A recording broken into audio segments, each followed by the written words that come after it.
جی محمد دلشاد صاحب، میرا سوال یہ ہے کہ دنیا پرستی اور اللہ کی پناہ میں کیا فرق ہے؟ جی ایک سوال مجھے بھی کرنا ہے کہ اللہ نے انسان کو پیدا کیوں کیا؟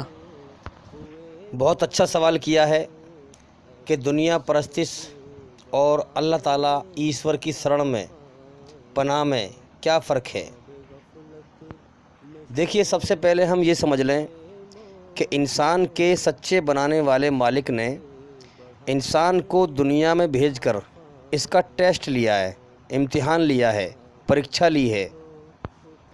اب اسی جواب میں آپ کو اسی سوال میں میں جو جواب دے رہا ہوں آپ کو، اسی میں آپ کے اس سوال کا جواب بھی مل جائے گا کہ اللہ تعالیٰ نے انسان کو کیوں پیدا کیا۔ تو بھئی ہم یہ سمجھ لیں کہ اللہ تعالیٰ کی ایک ایسی ہستی ہے جو ہمیشہ سے ہے اور ہمیشہ رہے گی، نہ اس سے کوئی بڑا ہے، نہ اس کے کوئی مقابلے کا ہے، نہ وہ کسی کے سامنے کمزور ہے، بے بس ہے، مجبور ہے۔ اس کو کسی کی ضرورت نہیں ہے اور اس کی سب کو ضرورت ہے۔ تو آپ سمجھ سکتے ہیں کہ اس نے پھر ہمیں کیوں پیدا کیا ہے، تاکہ ہم سنسار میں آ کر اس کو راضی کر کے جائیں، کیونکہ ہمیں اس کی ضرورت ہے۔ اگر ہم اس کو راضی کریں گے تو وہ ہمیں اس دنیا کی بیکار زندگی کے بدلے میں جنت کا کامیابی کا جیون دے گا۔ تو اللہ تعالیٰ ایک ایسی ہستی ہے جو زندہ، قائم اور دائم ہے، جو اس کائنات کو چلا رہی ہے، جس نے اس کائنات کو بنایا ہے۔ اب اس نے ہم انسانوں کو اسی لیے پیدا کیا ہے اور یہ جہان، یہ دنیا اسی لیے بنائی ہے کہ جو دنیا میں جا کر میری بنائی ہوئی رچنا کے آدھار پر میری کھوج کر کے، مجھے پہچان کر کے، میرے حکم پر چل کر، مر کر جیون گزار کر آئے گا، وہ مرنے کے بعد جنت کا انعام پائے گا، سورگ کا انعام پائے گا، اس نقلی زندگی کے بدلے میں اصلی جیون پائے گا۔ اور جو میری رچنا کے خلاف چل کر دھرتی پر فساد پھیلا کر آئے گا، جرم جاستی کر کے آئے گا، برائی پہ چل کے مر کے آئے گا، مجھے ناراض کر کے آئے گا، وہ نرک کی آگ میں جائے گا، وہ سزا پائے گا۔ تو اب ہم یہ سمجھ لیں کہ ہم انسانوں کے لیے یہ پوری دنیا ایک امتحان کا ذریعہ ہے اللہ کی طرف سے، یہ ایک ٹیسٹ لینے کا ذریعہ ہے۔ ایک طرف تو ہے پوری دنیا کی ہر چیز، اور ایک طرف ہے اللہ تعالیٰ ہمارا ایک بنانے والا۔ اب ہم دونوں میں سے کس کے لیے کوشش کرتے ہیں اور کس کو پانے کی کوشش کرتے ہیں، دنیا کو یا اپنے بنانے والے کو، یہ ہمارا امتحان ہے۔ اچھا، کوشش کا مطلب کیا ہے؟ جس چیز کی انسان قدر کرے گا اسی کے لیے کوشش کرے گا۔ اگر دنیا کی چیزوں کی قدر کرے گا تو اس کے لیے کوشش کرے گا۔ اور انسان کا جو دھیان ہے، اللہ تعالیٰ نے ایسا بنایا ہے کہ ایک ہی طرف صحیح سے لگ سکتا ہے، یا تو وہ دنیا پہ لگائے یا پھر اللہ کی طرف لگائے۔ تو جس چیز کی انسان قدر کرے گا اسی کی طرف دھیان لگائے گا اور اسی کے لیے کوشش کرے گا، اسی کے لیے محنت کرے گا۔ اور چیز کوئی دائیں بائیں سے آئے گی تو اس میں لاپرواہی کرے گا، اس میں اتنی غور نہیں کرے گا۔ اب کوئی انسان چل رہا ہے سیدھا اور اسے جانا ہے سیدھا، تو وہ دائیں بائیں سے کوئی چیز اس کا دھیان لگائے آگے، دائیں بائیں سے کوئی چیز اس کو دکھائی دے گی، آواز دے گی تو اس پہ اتنا دھیان نہیں دے گا، وہ آگے دھیان رہے گا اس کا۔ تو اسی طرح سے انسان کو یہ جیون اسی لیے ملا ہے کہ اللہ تعالیٰ نے جیون دیا ہے، لہٰذا وہی روزی اتارتا ہے آسمان پہ سے، وہی پالنے والا ہے۔ جب آپ قرآن مجید پڑھیں گے تو سب سے پہلے یہی کہا ہے، الحمدللہ رب العالمین، ساری تعریف اللہ کے لیے ہے جو سارے جہانوں کا پالنے والا ہے، پالنہار ہے۔ تو اللہ تعالیٰ پالتا ہے، انسان اپنا دھیان اللہ کی طرف لگائے، اس کی کھوج کرے، اس کی تحقیق کرے، کام دھندے پر، پالنے پر اتنا دھیان نہ دے، کیونکہ اللہ کی ذمہ داری ہے پالنا۔ مین جو دھیان انسان لگائے وہ اللہ کی کھوج میں لگائے، اور سارے جہان کی ہر چیز سے اپنا فیس، اپنا رخ موڑ کر اللہ کی طرف کر لے۔ اب اللہ تعالیٰ کی قدرت ہے کہ جس چیز کو انسان دل سے، لگن سے، محنت سے، شدت کے ساتھ اس کی طلب کرتا ہے، تو اللہ اس کو وہ چیز عطا کر دیتا ہے، کیونکہ اللہ تعالیٰ ہمارا مالک ہے۔ اب بندہ جس چیز کی طلب اور کوشش کرے گا دل سے، تو اللہ کے ذمہ ہے کہ اس کو پورا کرے، چونکہ امتحان میں چھوٹ دی جاتی ہے۔ اللہ کے سوا کوئی اور ہے ہی نہیں پالنے والا، اللہ کے سوا کوئی اور ہے ہی نہیں ضرورتوں کو پوری کرنے والا، مصیبتوں کو آسان کرنے والا، پریشانیوں کو دور کرنے والا۔ اب اللہ تعالیٰ نے یہ دنیا بنا دی، چاند، سورج، دن، رات، تمام سب چیزوں کا سسٹم جو ہے ایک بندھن میں باندھ دیا ہے، اپنے حساب سے وہ چل رہا ہے، اور لاکھوں انسانوں کو روز پیدا کرتا ہے، لاکھوں انسانوں کو روز مارتا ہے، اور برسوں سے دنیا بنی چلی آ رہی ہے۔ اور یہ اللہ نے بنایا ہے دنیا کا سسٹم امتحان کے لیے، ٹیسٹ لینے کے لیے، کہ اب کون سی عقل، ہر انسان کو آنکھیں بھی دے رکھی ہیں دیکھنے کے لیے، کان بھی دے رکھے ہیں، سمجھ بھی دی ہے، تو اب کون سی رچنا اللہ تعالیٰ سب کو برابر دیتا ہے اپنی، اچھائی میں سکون، برائی سے بے چینی گھبراہٹ۔ اب کون سی عقل اللہ کی طرف دھیان لگاتی ہے اور اللہ کی کھوج کرتی ہے؟ جو اللہ کی کھوج کرتا ہے اور اللہ کو پا لیتا ہے وہ جنت میں پہنچ جاتا ہے، اور جو دنیا کے کھیل تماشے میں لگ کر دھرتی پہ فساد پھیلاتا ہے، اللہ کی دی ہوئی عقل اللہ کے لیے نہیں لگاتا، اللہ کی دی ہوئی طاقت سے اللہ کے لیے کوشش نہیں کرتا، دھرتی پہ فساد پھیلاتا ہوا مرتا ہے، اس کی رچنا کے خلاف چل کے مرتا ہے، تو وہ نرک کی آگ میں سجا پاتا ہے۔ یہ کائنات اسی تحت اللہ نے بنائی ہے اور اسی تحت چل رہی ہے، اور ہر روز اللہ تعالیٰ اپنے بندوں کو چھانٹتا ہے، جو اس کے لیے کوشش کرتا ہے اس کو سچا راستہ دکھا دیتا ہے، اس کو ہدایت دے دیتا ہے۔ تو یہاں پر میں ایک بات روک کر دوسری بات عرض کر دوں، ورنہ میں پھر دھیان سے نکل جائے گی۔ ایک بھائی نے مجھ سے کہا کہ مجھے اب سمجھ میں آیا کہ اسلام دھرم میں غیر مسلم بھائیوں کو کافر کیوں کہتے ہیں۔ تو کافر کا مطلب کیا ہے کہ اپنے سچے بنانے والے مالک کا انکار کرنا، اس کی مرضی پہ نہ چلنا، اپنی مرضی پر جیون جینا، اس کی سچائی کا، اس کے سچے دھرم کا انکار کر دینا، اور اپنی مرضی سے جیون جینا برائی پر چل کر۔ تو میں نے پوچھا بھئی وہ کیسے پتہ چلا آپ کو؟ تو اس نے کہا کہ قرآن مجید میں کہا گیا ہے وَلِكُلِّ قَوْمٍ ہَادٍ، سنسار کا مالک کہتا ہے کہ ہم نے ہر زمانے میں ہر قوم میں سمجھانے والا بھیجا۔ تو ظاہر سی بات ہے کہ ہندو دھرم میں بھی کوئی نہ کوئی پیغمبر اوتار آیا ہوگا، جس میں ہندو دھرم کی کتابوں میں پگ چن ملتے ہیں اوتار کے، کہ ایک ایشور کی بھوشیہ وانی ہے، محمد صلی اللہ علیہ وسلم کی بھوشیہ وانی ہے، ایک ایشور واد ہے، ایک ایشور کی پہچان بتائی گئی ہے۔ یہ بات الگ ہے کہ لوگوں نے ملاوٹ کر دی ہے، اچھائی کم ہے برائی زیادہ ہے کتابوں کے اندر، لیکن پھر بھی ایک ایشور واد، ایک ایشور کی تعریف اور محمد صلی اللہ علیہ وسلم کی بھوشیہ وانی پھر بھی موجود رکھی ہے اللہ نے،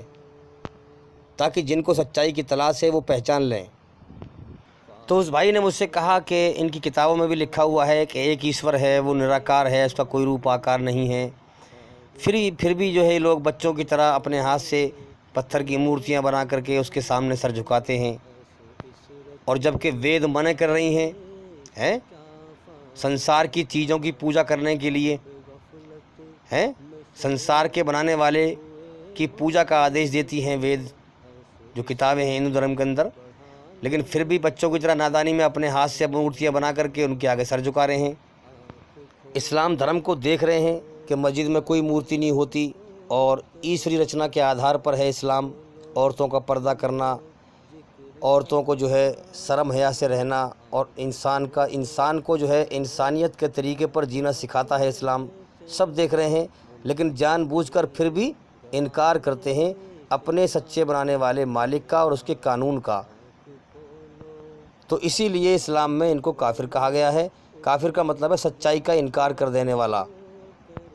اور ایک ایشور کی پوجا نہیں کرتے بلکہ کروڑوں دیوی دیوتا بنا رکھے ہیں۔ زیادہ تر لوگ جانتے ہیں کہ اسلام سنسار کے سچے مالک کا سچا دھرم ہے، لیکن پھر بھی نہیں مانتے، اللہ ایشور کو چھوڑ کر اس کی پیدا کی ہوئی چیزوں کی پوجا میں لگے ہوئے ہیں، اپنی منمانی کر رہے ہیں۔ اس لیے کافر کہا جاتا ہے کہ اپنے سچے بنانے والے مالک کا انکار کرنے والے، اس کی سچائی کا انکار کرنے والے۔